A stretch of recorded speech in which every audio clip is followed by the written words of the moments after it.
Olá, ouvintes! Começa mais um Conversa Criminal, o seu podcast sobre as ciências criminais. Sou Augusto Rodrigues, advogado criminalista, e hoje eu conto aqui com a presença do José Flávio Ferrari e da Mariana Duarte. E peço aqui para que os nossos convidados se apresentem aos nossos ouvintes. Meu nome é José Flávio Ferrari, sou professor de Direito de Execução Penal e advogado criminalista. Tem um perfil lá no Instagram chamado Puxando Pena, que eu trago umas temáticas relevantes sobre execução penal. Meu nome é Mariana, eu sou defensora e estou na coordenação do Núcleo de Situação Carcerária da Defensoria de São Paulo. Muito bem, hoje viemos aqui com esses dois convidados para falarmos sobre a privatização do sistema carcerário, essa proposta de parcerias públicos-privadas, né? Ainda mais a situação ali no Rio Grande do Sul, em Erechim. Então, é uma questão problemática pela nossa visão, né, de considerar ou não o sistema carcerário como um serviço que pudesse ser mercantilizado. Então, a gente vai ter esse bate-papo a respeito dessa situação.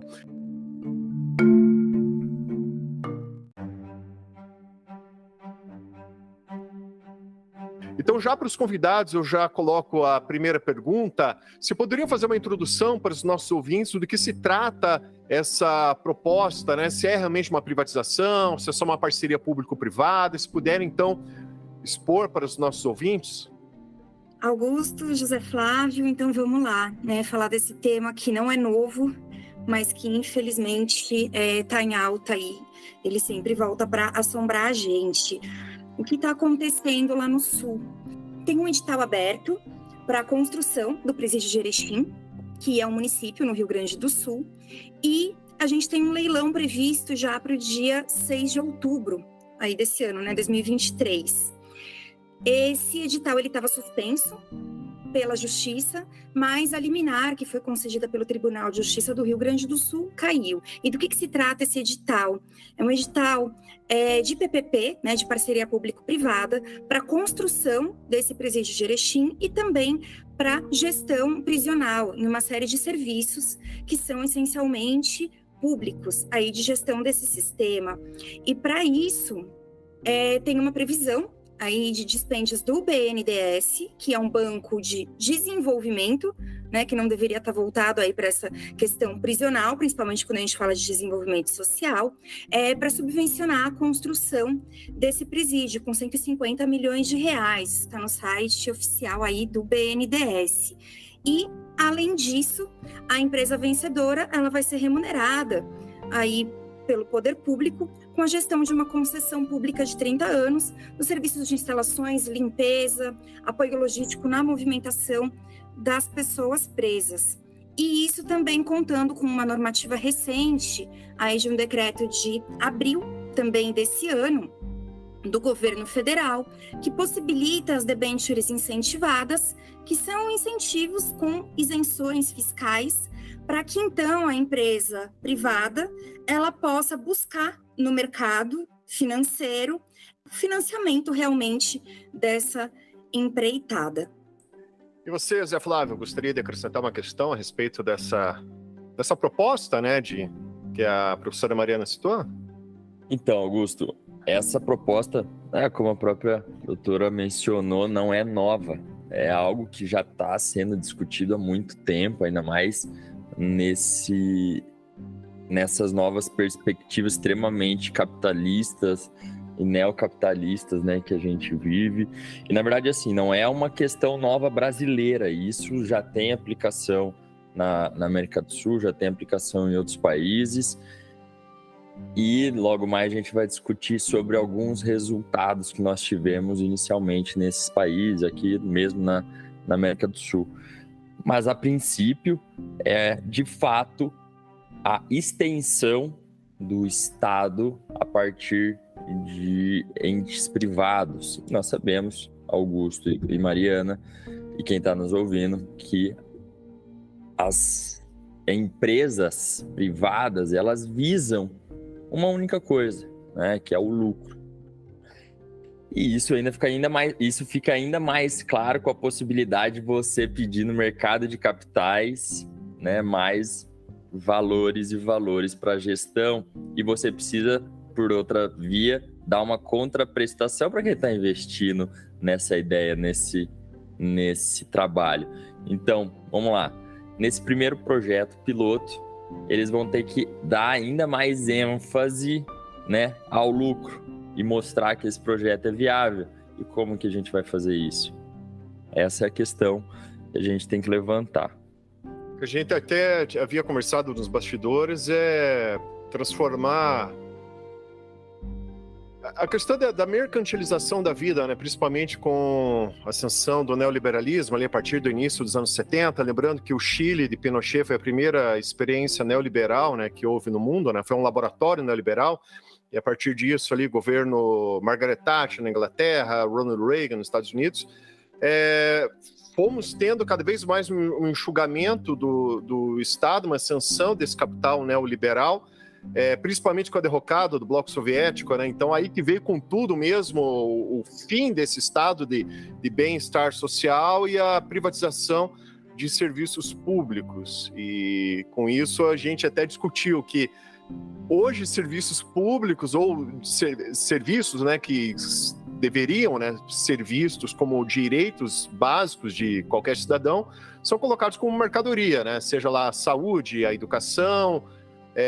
E agora estamos a um ponto que o avanço do capital com o objetivo do lucro está aí buscando uma privatização do sistema carcerário e com isso visar lucro, né? Lucro com a restrição da liberdade de pessoas, né? Então, enfim, algo que a gente pode analisar de tantas formas, né? Mesmo do aspecto moral.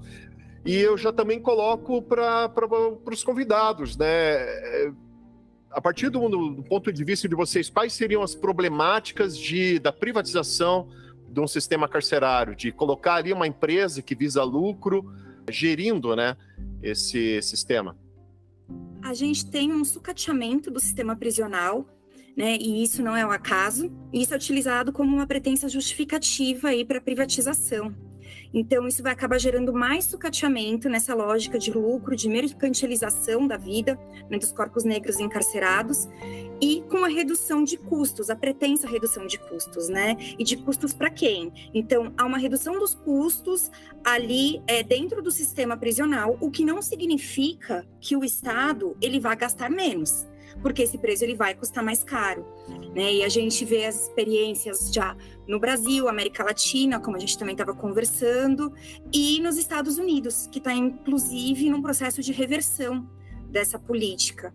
E ainda assim, hoje a gente conta com mais de 30 unidades que estão sob gestão privada, ou pelas PPPs, ou pelo modelo de cogestão, e a gente continua insistindo nesse modelo bastante falido, né? Um problema muito grande aqui do aspecto da Defensoria Pública é que essa gestão penitenciária privada, ela fere de morte a prerrogativa de atuação exclusiva da Defensoria Pública, prevista na Constituição, então, para assistência jurídica gratuita às pessoas presas. Porque essa empresa concessionária desse serviço, ela vai contratar advogados para fazer a defesa das pessoas presas. Então, a empresa ela contrata os advogados para fazer a defesa. Aí, se o preso relata uma violação de direitos, quem vai fazer a defesa dele é o advogado contratado pela própria violadora de direitos.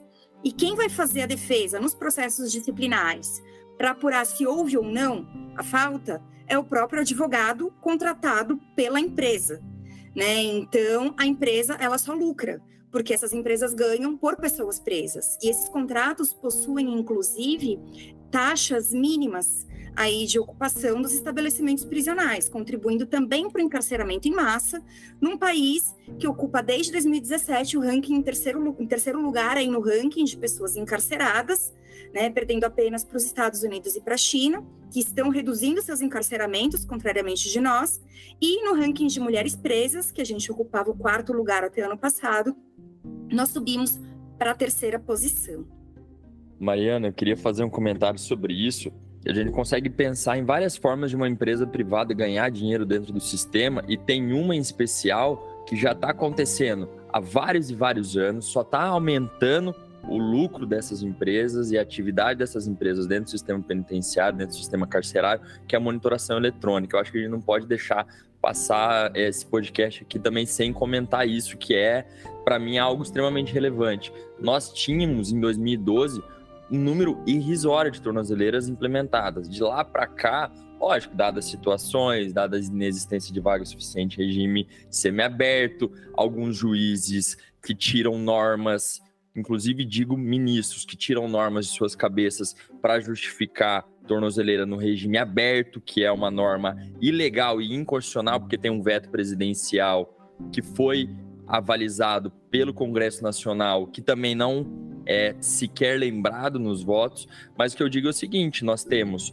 hoje já um lucro completamente absurdo dado na mão de pouquíssimas empresas que lucram muito com o uso de tornozeleira.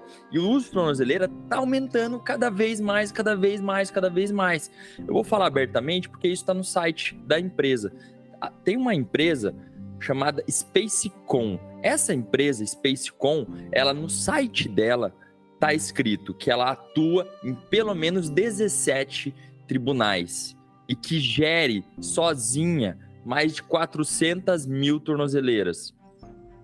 Nós estamos falando aqui de processos de pessoas que estão respondendo processos com o uso de tornozeleira, além daquelas pessoas que também cumprem pena. E vamos dizer que essas tornozeleiras são todas alugadas por um valor mensal e etc. Além da manutenção, além do custo do Estado na gestão dos sistemas, além do custo do Estado, se eventualmente tiver uma quebra dessa tornozeleira e que não é responsabilidade direta do apenado, mas tem que entrar com uma ação regressiva do Estado contra essa pessoa para pagar essa empresa privada. Então veja, imagina isso, imagina quantas pessoas, imagina o lucro dessa empresa, tá? E nós estamos falando de uma única frente de atuação dessa empresa privada no sistema prisional. E agora a gente está entrando em inaugurando outra temática, não inaugurando, mas trabalhando de fato na construção. E isso aqui, na verdade, a construção de presídios já foi absorvida, né, na nossa realidade por empresas privadas, porque o Estado de fato não tem condição de fazer isso.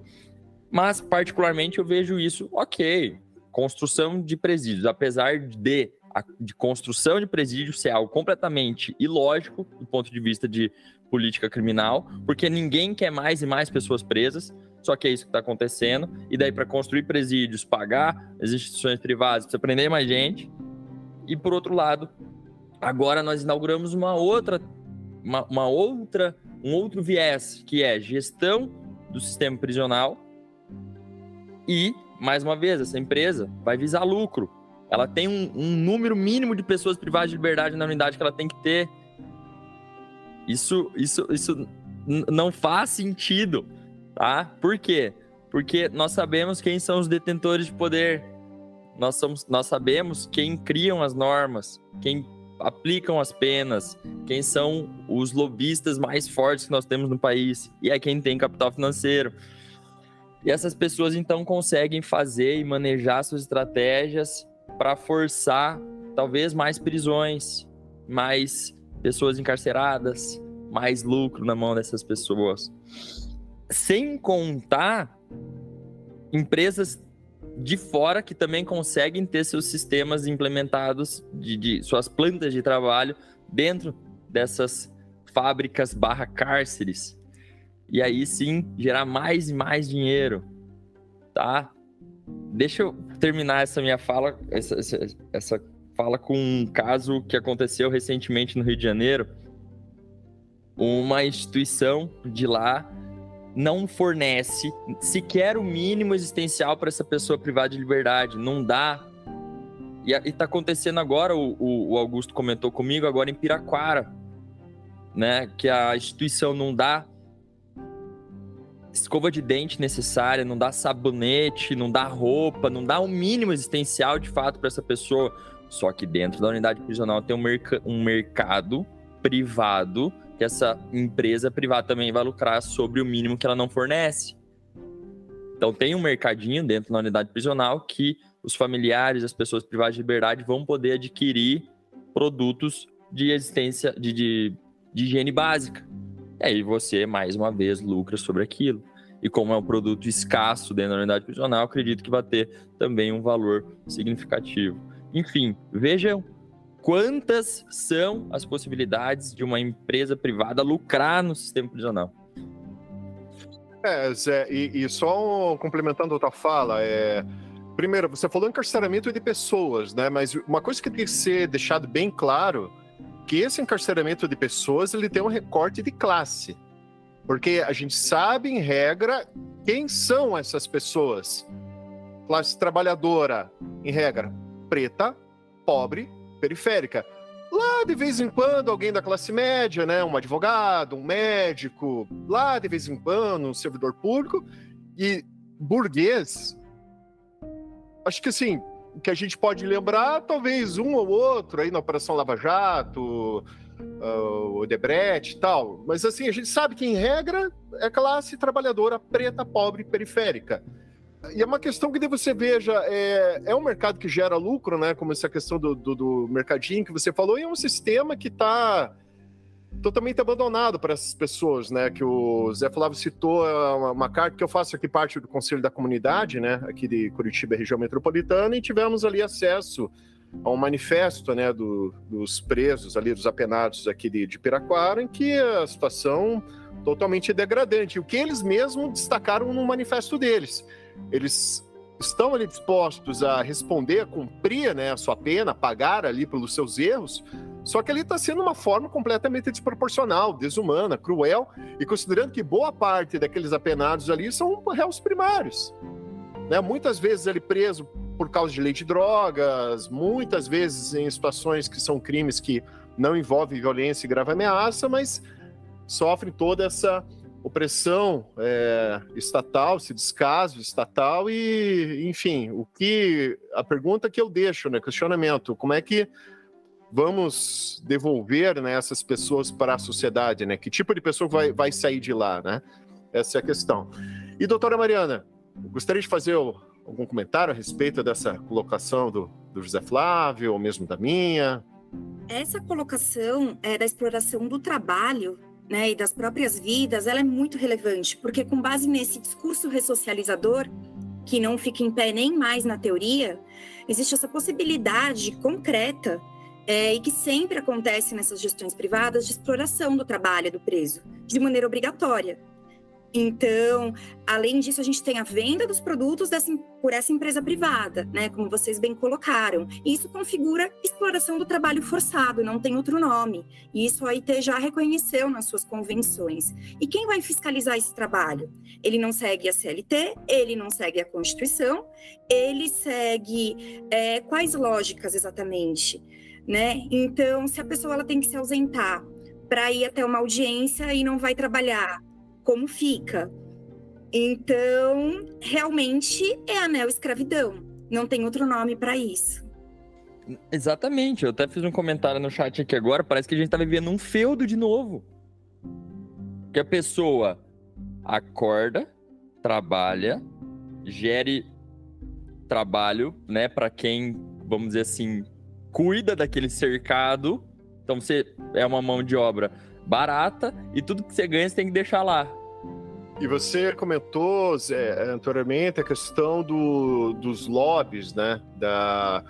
Porque assim, veja, gente, é algo assim que a gente tem que pensar e volta e meia eu gosto de fazer uma crítica, porque, assim, principalmente você que é ouvinte, estudante de direito, você tem que pensar que o direito não é algo que simplesmente brota, que vem ou do céu ou brota da terra e surge uma coisa por si só.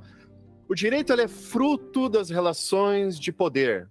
O direito é isso, fruto das relações de poder. Então, esse é o problema da nossa democracia liberal, até de uma certa forma da farsa da democracia liberal, pois, como o José Flávio citou, tem empresas privadas que têm o lucro a partir da privatização de determinados serviços públicos. Essas empresas, visando o lucro, elas financiam campanhas, fazem lobbies para membros, né, do Congresso Nacional, deputados, os senadores. E aí? E a pergunta que eu te deixo, você ouvinte que é trabalhador, você se sente representado por essa classe política? Porque temos ali a bancada do boi, a bancada da bala, a bancada ruralista, né? Tudo. Mas a bancada trabalhadora, ali, a bancada dos servidores públicos, a bancada ali dos estudantes. Então, assim, é uma coisa que tem que ser denunciada, é a farsa da democracia liberal, porque a gente sabe quem tem mais dinheiro, quem mais manda. Então, é nisso que a gente vai vendo essas contradições, né, do nosso modo de produção capitalista e mesmo da nossa democracia burguesa, liberal, que a gente vê que realmente não há uma representação e a gente acaba tendo todos esses problemas, essas contradições sociais voltadas ao lucro de uma pequena parcela da sociedade, uma parcela ínfima da sociedade.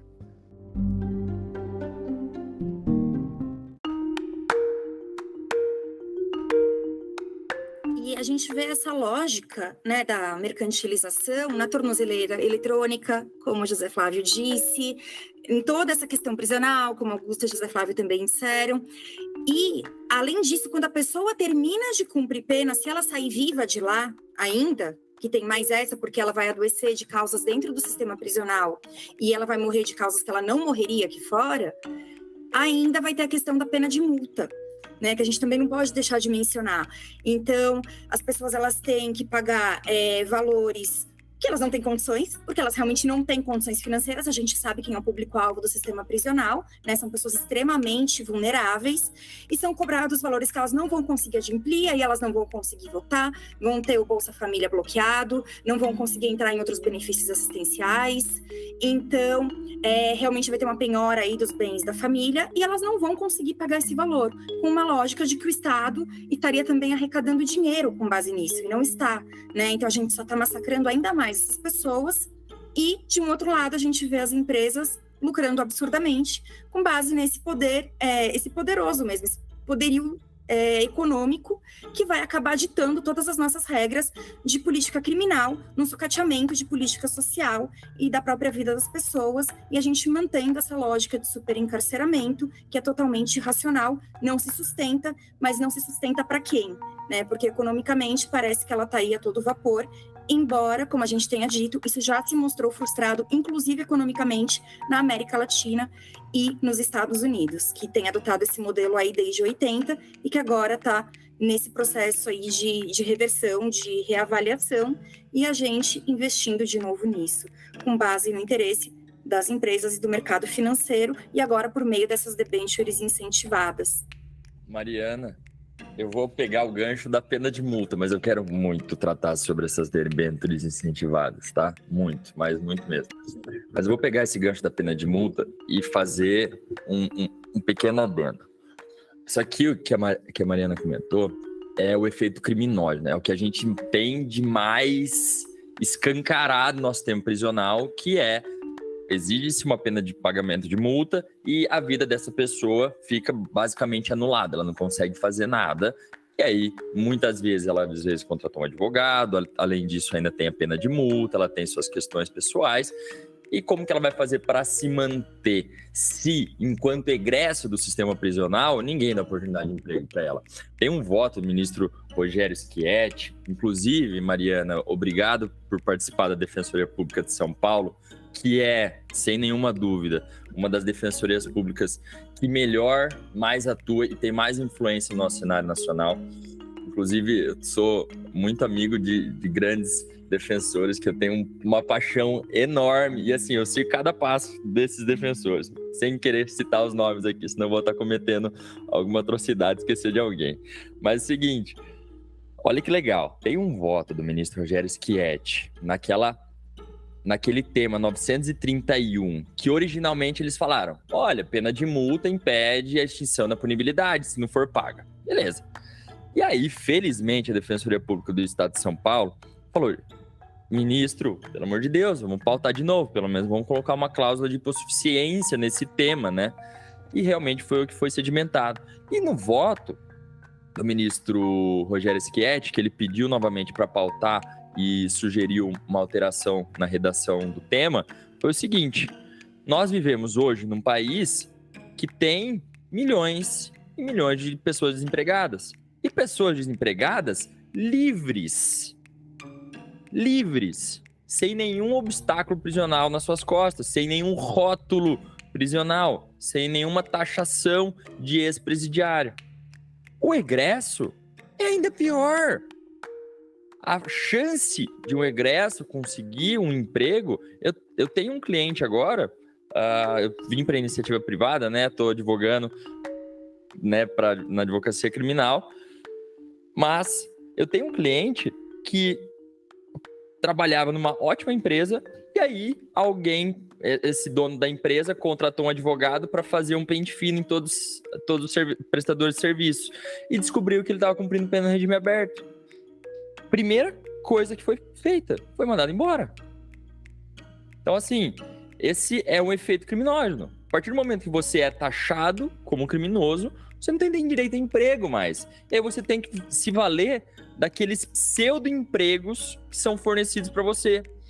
Aí você vai trabalhar como entregador de iFood, né? Porque você vai gastar muito mais dinheiro do que você vai receber.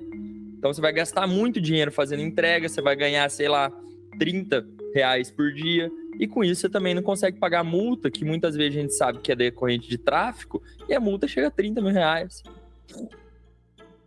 Tá? E esse é o efeito criminógeno. Então essa pessoa não vai conseguir ganhar dinheiro suficiente para se sustentar, para limpar seu nome, para limpar... Muitas vezes a mãe também já está com o nome sujo, porque já precisou se endividar para ajudar a esposa, tá? Então o que eu digo é o seguinte: nós estamos legitimando uma prática completamente absurda desse efeito criminógeno, de permitir com que as pessoas, pela falta de possibilidade de emprego e de ganhos razoáveis, voltem a cometer novos crimes para pagar suas multas, para pagar o Estado, para simplesmente se ver livre de todas essas questões. Inclusive, o indulto e a comutação de 2022 deixou muito claro isso.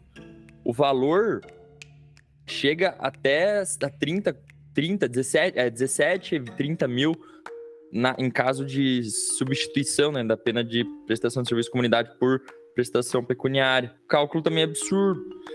Então, isso gera, logicamente, mais um efeito desse que a gente está anunciando aqui. Então, a Mariana tocou num ponto ali que, de fato, me machuca muito, que é uma coisa que a gente estuda, ainda que veja algum avanço ali em diante.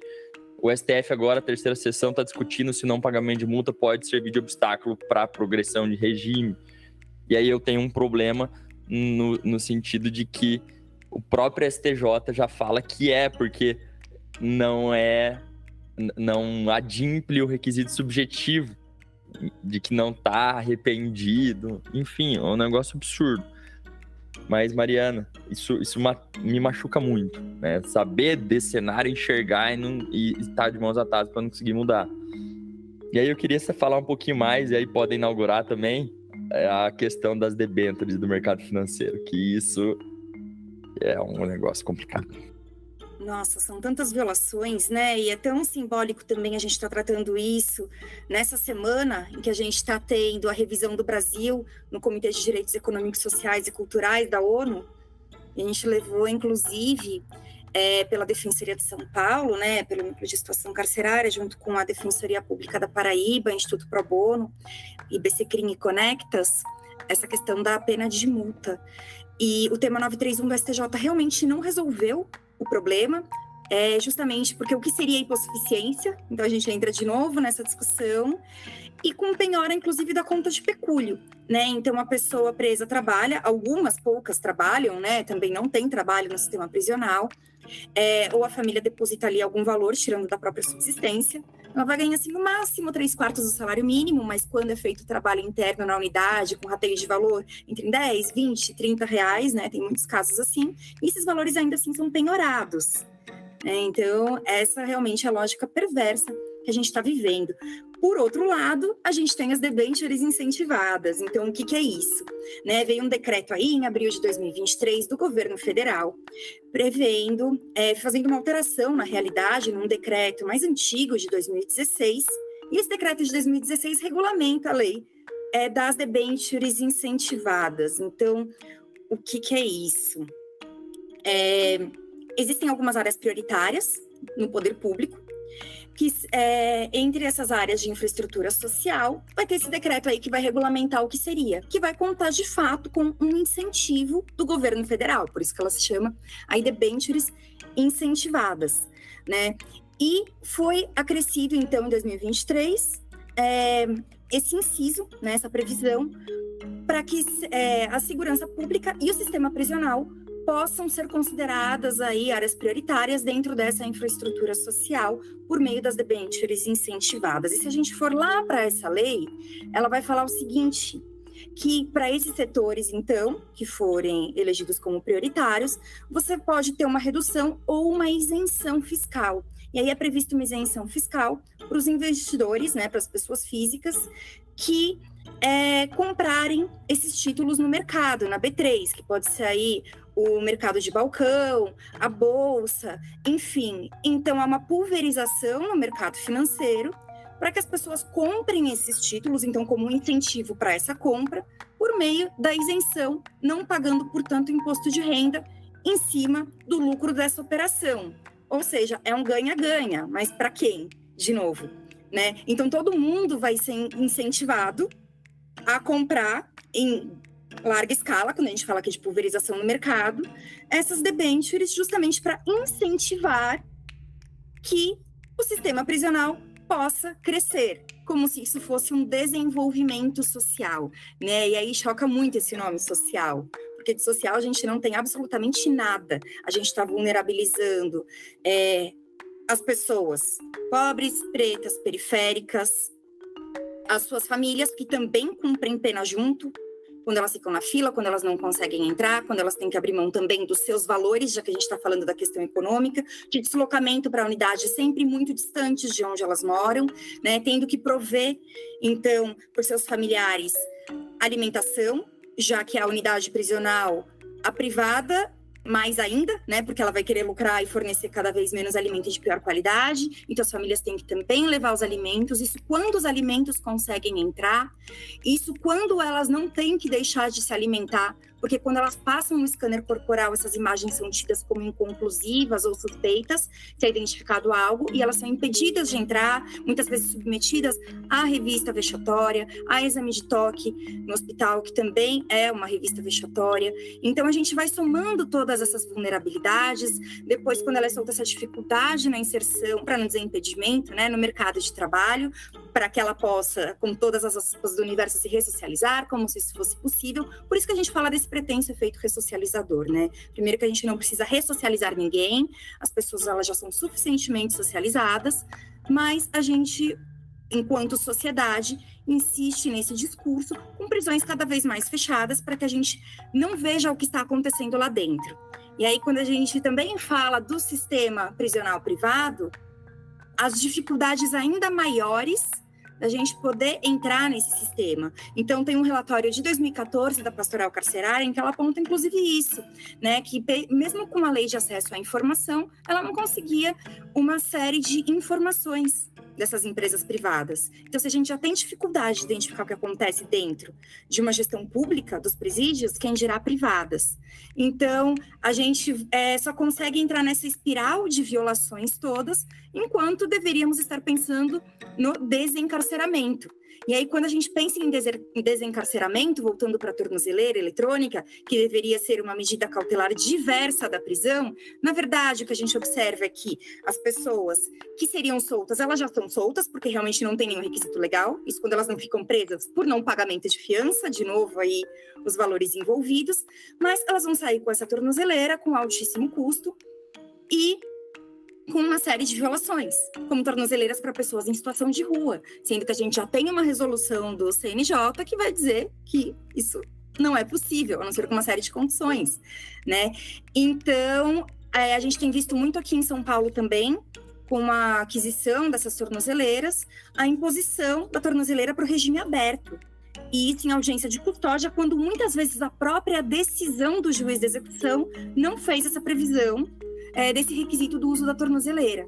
Então, de novo, mais um lucro para o sistema e ganhando em cima de quem, novamente, né? Ninguém está olhando realmente para essas pessoas atingidas.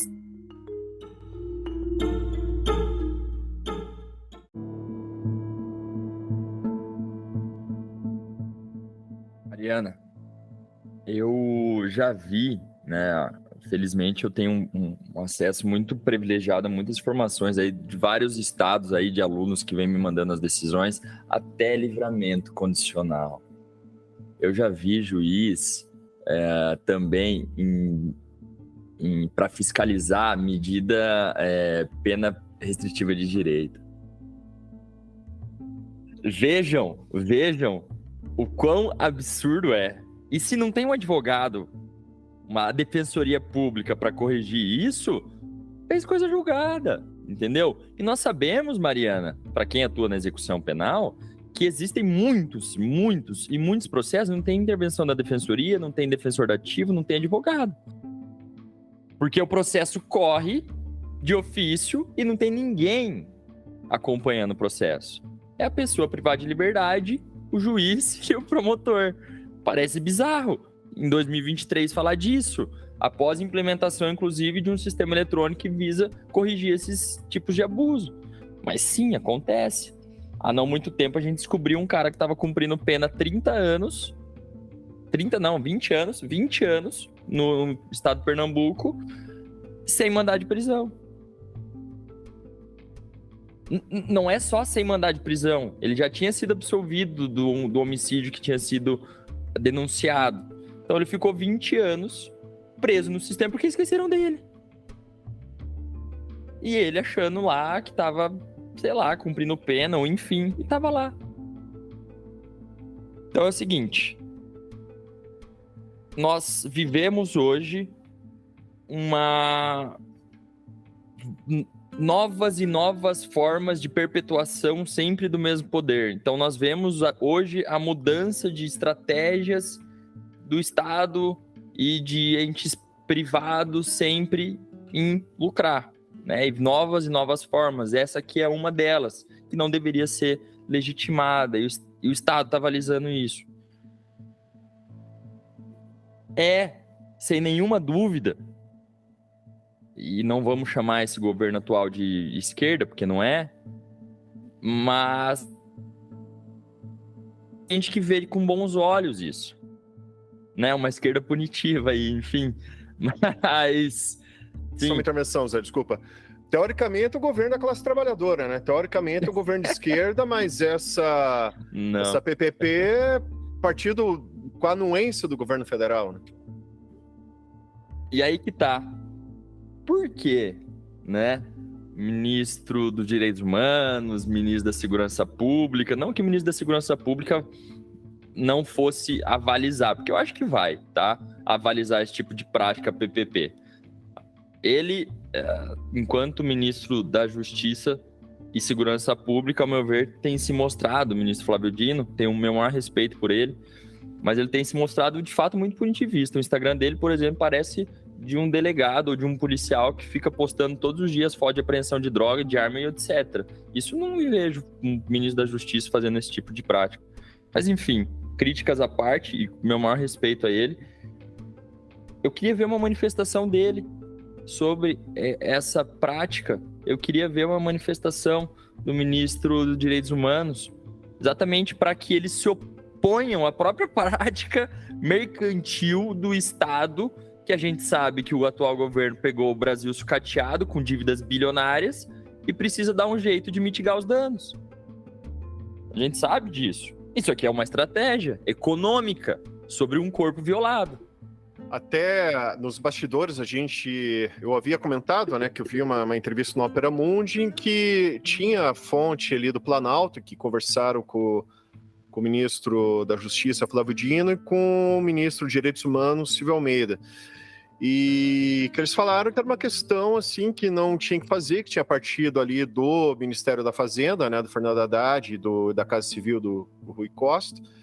E daí aquela questão que a gente já fala, né, que eu já havia até criticado há pouco, né, o problema desse modelo de democracia liberal em que todo esse sistema político ele é financiado com esse recorte de classe, dessa elite econômica, financeira, e para que o governo tenha o mínimo de sustentabilidade, né, tem que acabar fazendo essas conciliações, concessões, senão, tranquilamente, sobe ali um pedido de impeachment qualquer, né? A história tá aí para mostrar o que houve e derruba um governo. Então tem que ter esse tipo de conciliação com essas elites econômicas para ter o que eles chamam de mínimo de governabilidade, né? E, Augusto, tem também a questão dessas parcerias público-privadas terem a possibilidade de previsão da União como avalista, como garantidora. Então, se o Estado ele faz uma PPP e ele não consegue pagar, a União vai lá e cobre. Então, a gente tem mais uma forma de incentivo. E aqui eu reitero as palavras de vocês, né? Toda admiração e respeito aos ministros e ao Ministério, né, de Direitos Humanos, Ministério da Justiça. Eles, de fato, têm realizado grandes avanços, grandes posicionamentos, mas a gente precisa realmente desse apelo do governo federal como um todo para revisar essa decisão relacionada ao sistema prisional, né? De fato, as debêntures incentivadas, elas podem ser eventualmente discutidas em outras áreas, não sei, né? Não vou entrar aqui no mérito de cada uma, mas no sistema prisional é claro que não são. Então, se a gente tivesse uma revogação imediata dessa previsão no decreto, já seria um grande avanço, porque seria já, se não um desincentivo, pelo menos uma falta de incentivo, né, para essas formas privadas. Aqui em São Paulo, nós tivemos ação civil pública também pelo Núcleo de Situação Carcerária da Defensoria de São Paulo, junto com diversas entidades da sociedade civil, para que a gente pudesse barrar justamente essa privatização. Aqui em São Paulo nós ainda não temos, né? E, de fato, as unidades que seriam aí privatizadas, elas já foram construídas e foram mantidas com uma gestão pública, mas é um risco que está sempre presente, até porque em São Paulo nós temos hoje 182 unidades prisionais, com mais 2 em construção, com entrega aí prevista para o final desse ano, começo do ano que vem. E nessa lógica de construção de cada vez mais presídios, se a gente incentivar que realmente o mercado entre nisso, que a gente permita os lucros ainda maiores em cima desses corpos negros, nós vamos ter resultados ainda mais desastrosos. Aqui em São Paulo, nós temos hoje, em média, 197 mil pessoas encarceradas. Nós chegamos a muito mais do que isso, né? Mas o encarceramento tem crescido a cada mês. E a gente só vê o aumento do encarceramento e uma dificuldade cada vez maior para tirar as pessoas lá de dentro. Então, não adianta nem falar, a pessoa vai sair com a pena vencida, né? Ela terminou de cumprir, vai sair. Não, nem assim ela sai. Como o caso que o José Flávio narrou, um de tantos. E é muito desesperador isso, porque a gente está tratando de milhares de vidas e de pessoas que são enxergadas apenas como mercadorias.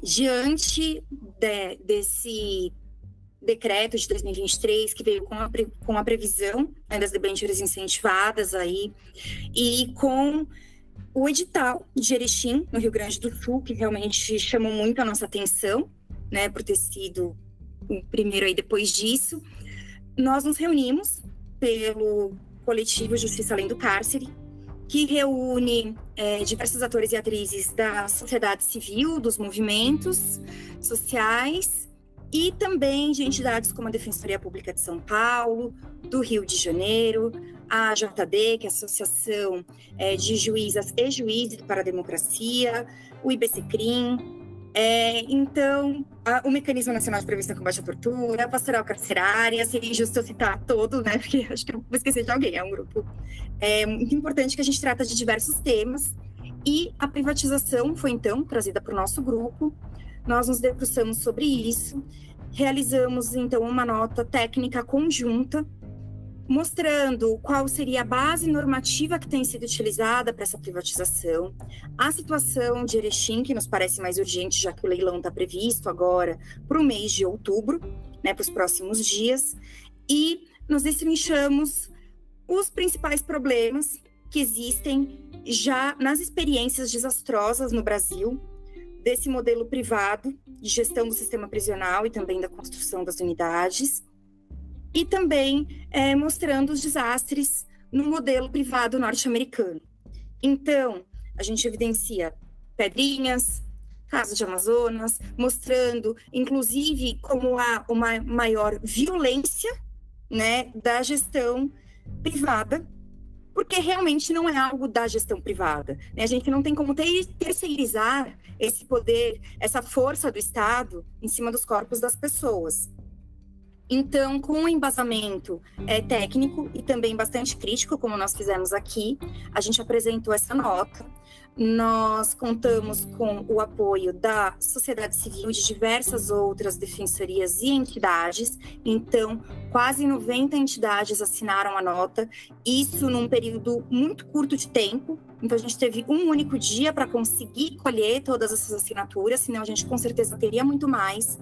Nós oficiamos diversos ministérios, diversos órgãos também do governo federal, inclusive também o Tribunal de Contas do Estado do Rio Grande do Sul, apresentando essa nota, as nossas preocupações, e a gente faz requerimentos aí ao final dessa nota, né, para que sejam realmente impedidos esses incentivos fiscais e financeiros para os investidores privados, para fomentar as PPPs no sistema de cogestão, no sistema prisional, com a revogação urgente, que a gente conversou também, dessa previsão de que o sistema prisional pode contar com o financiamento dessas debêntures incentivadas, e também com a suspensão imediata desse procedimento licitatório para a privatização do presídio de Erechim, no Rio Grande do Sul. Então, esse foi o nosso apelo, mais um apelo, né? A gente sabe que a discussão não é nova, a gente vem aí há tantas décadas discutindo esse tema, e é muito triste que a gente tenha que sempre voltar nele e tentar, às pressas, obstar esse processo de ingresso das empresas nessa situação de massacre das pessoas presas, né? Acho que não tem outro nome realmente para o encarceramento que a gente tem visto no Brasil e no mundo, porque a gente sabe que não é possível melhorar o sistema prisional, né? A gente não vai ter o sistema prisional humanizado, isso jamais vai acontecer, a gente tem que desencarcerar pessoas, mas que até lá elas tenham condições dignas de poder sobreviver e resistir dentro dos muros da prisão. E a gente só vai ter um sucateamento ainda maior com essa privatização. Só fazer um adendo, Mariana, e é uma coisa que me veio à mente agora. Eu tenho um artigo do professor Roy, que ele fala sobre números clausos, e é uma coisa que eu acho que a gente precisa, de fato, incorporar e incorporar no nosso raciocínio, tá? Enquanto críticos, operadores do direito, advogados, defensores e pessoas que estão relacionadas ao cárcere. No sentido de que construção de prisão nunca é algo positivo, porque demonstra tanta falha enquanto sociedade de exigir de fato mais e mais prisões e exigir mais e mais pena privada de liberdade, que isso é ilógico, tá? As regras de Kyoto deveriam ser expandidas, mas evidencia não só a falha da sociedade e do Estado, sabe? Mas do ser humano, né? Enquanto ser humano, sobretudo, deveríamos de fato parar, refletir e, sei lá, abolir as prisões como elas são, tá? Eu tenho uma visão enquanto cidadão, enquanto pensador, enquanto pesquisador, sabe? Mas as prisões, como elas são, hoje em dia, não fazem sentido para ninguém. Busca-se simplesmente a neutralização, e agora a gente está tentando restabelecer algo que lá em 1850 era uma prática, que era, de fato, tornar as cárceres fábricas. Nesse estudo que a Mariana fez, né, nessa nota de privatização, nesse colegiado, ela cita, inclusive, o exemplo dos Estados Unidos, em que marcas como Victoria's Secret, Starbucks, Nintendo, Microsoft, eu tô de fato lendo aqui o texto, tá? Fazem ou já fizeram uso do trabalho carcerário na fabricação de seus produtos, que posteriormente, logicamente, são vendidos a preços altos sem que as pessoas presas tenham qualquer retorno com isso. Só que daí, muitas delas, inclusive, não conseguiram manter esses tipos de trabalho dentro das unidades e foram explorar trabalho asiático, né? Mas, além disso, algo também que precisa ser notado é que aqui no STF, né, nós já tivemos decisão sobre a relatoria do ministro Fux, da ADI, de fato, autorizando esse pagamento de 3/4 do salário mínimo, né, abaixo do salário mínimo, inclusive autorizando a penhora desses valores remanescentes, ou que isso seja também revertido em pagamento de multa. Então é aquilo que a gente estava falando, é o feudo, é uma nova forma de escravidão. É o Estado, é a iniciativa privada agora, né, trabalhando no sistema prisional e, de fato, explorando uma mão de obra muito barata. E talvez isso, se a gente começar a fazer esses links, nós temos o aval de muitos estados para cumprimento de pena em containers, né? Que daí eles vêm, de fato, é uma nova... fazer um raciocínio, né? É um local que era, de fato, utilizado para transporte de mercadoria. E o trabalho e essas pessoas estão sendo enxergadas hoje como mercadoria no sistema prisional. É bizarro, é algo que me machuca muito. É que vocês não estão me vendo aqui, mas eu tô fazendo caras e bocas o tempo inteiro aqui quando a Mariana e o Augusto estão falando. Me incomoda muito tudo isso. E, de fato, a gente tem que ler com muito senso crítico tudo isso, questionar, e não simplesmente questionar por questionar, mas questionar, como a Mariana muito bem falou e fez, com muita técnica, com um pensamento sóbrio, mas não deixar também de pensar criticamente essas temáticas. Então, Mariana, eu só tenho a te agradecer por isso. Bem, Zé, eu concordo com tudo que você disse, só peço licença para fazer só uma pequena correção, vamos chamar assim, na hora que você falou que é um feudo. Não, eu digo que é o modo de produção capitalista, e é isso aí mesmo. E é o modo de produção capitalista que está funcionando muito bem, inclusive, aquilo que se propõe. Muito bem. Que a concentração do capital dentro daqueles que são os detentores do meio de produção, e funciona muito bem. Mas agora a questão é, funciona bem para quem? Essa é a questão. O capitalismo funciona muito bem como modo de produção, mas funciona bem para quem?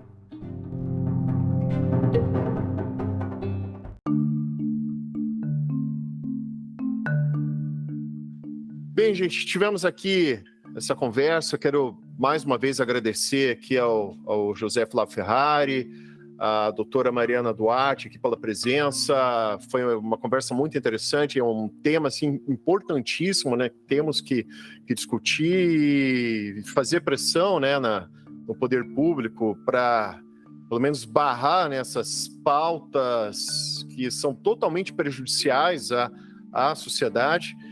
E deixo aqui o espaço aberto também, se os convidados quiserem fazer suas considerações finais, fazer alguma indicação, alguma recomendação para os nossos ouvintes, de alguma obra, alguma rede social. Por favor, a palavra está com vocês. Muito obrigada, Augusto, José Flávio. Prazer imenso estar aqui com vocês para tratar de um tema tão difícil e tão importante. Eu vou deixar aqui como indicação a leitura da nota técnica, que está no site da Defensoria Pública de São Paulo.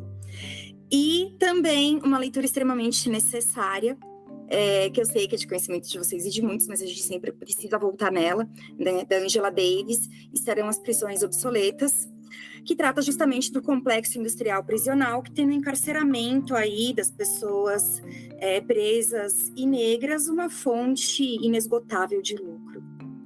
Perfeito, Mariana. Acho que, com certeza, são temas aí que a gente consegue... que a gente tem que necessariamente ler, né? Vou fazer algumas indicações aqui, tá? Acompanhem o professor Máximo Souza, lá em 2016, 2018, ele escreveu alguns textos sobre privatizações, sobre o cenário neopolítico, neocapitalista latino-americano no sistema prisional, inclusive falando sobre o implemento do direito penal nos governos Dilma e Lula, tá? Ele é um argentino, mas que logicamente não pode deixar de analisar nossa realidade brasileira, porque nós somos o maior país da América do Sul.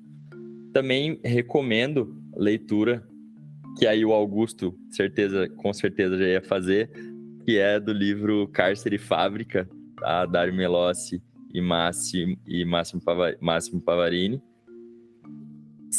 Também, logicamente, sob essa perspectiva disciplinar, novas formas de punição, nascimento do cárcere, também tenho que indicar Vigiar e Punir, de Michel Foucault, que, sem nenhuma dúvida, também são livros basilares para quem quer entender um pouquinho o sistema prisional. Tem um livro também, um livro, que é do Nils Christ, que chama Indústria e Controle do Crime, Nils Christ, que fala, inclusive na década de 1970, sobre o crescimento da tornozeleira eletrônica, sobre essa forma de privatização também das prisões, dos sistemas de apenamento, tá? Muito legal, muito bacana. E, Augusto, volto a falar para você. Meu muito obrigado. Bem, as recomendações dos nossos convidados vão constar na descrição desse episódio. Eu também aproveito para fazer uma recomendação.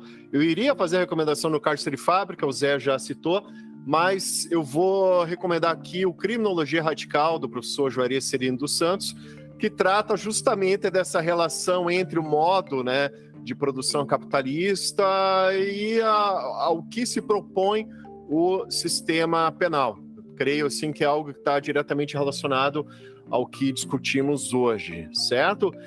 Também eu vou deixar aqui a recomendação do meu Instagram, que é o @augustorodrigues.criminal, e também, se os convidados quiserem divulgar o Instagram, Zé Flávio, quer divulgar o teu? @puxandopena. Doutora Mariana, gostaria de divulgar algum?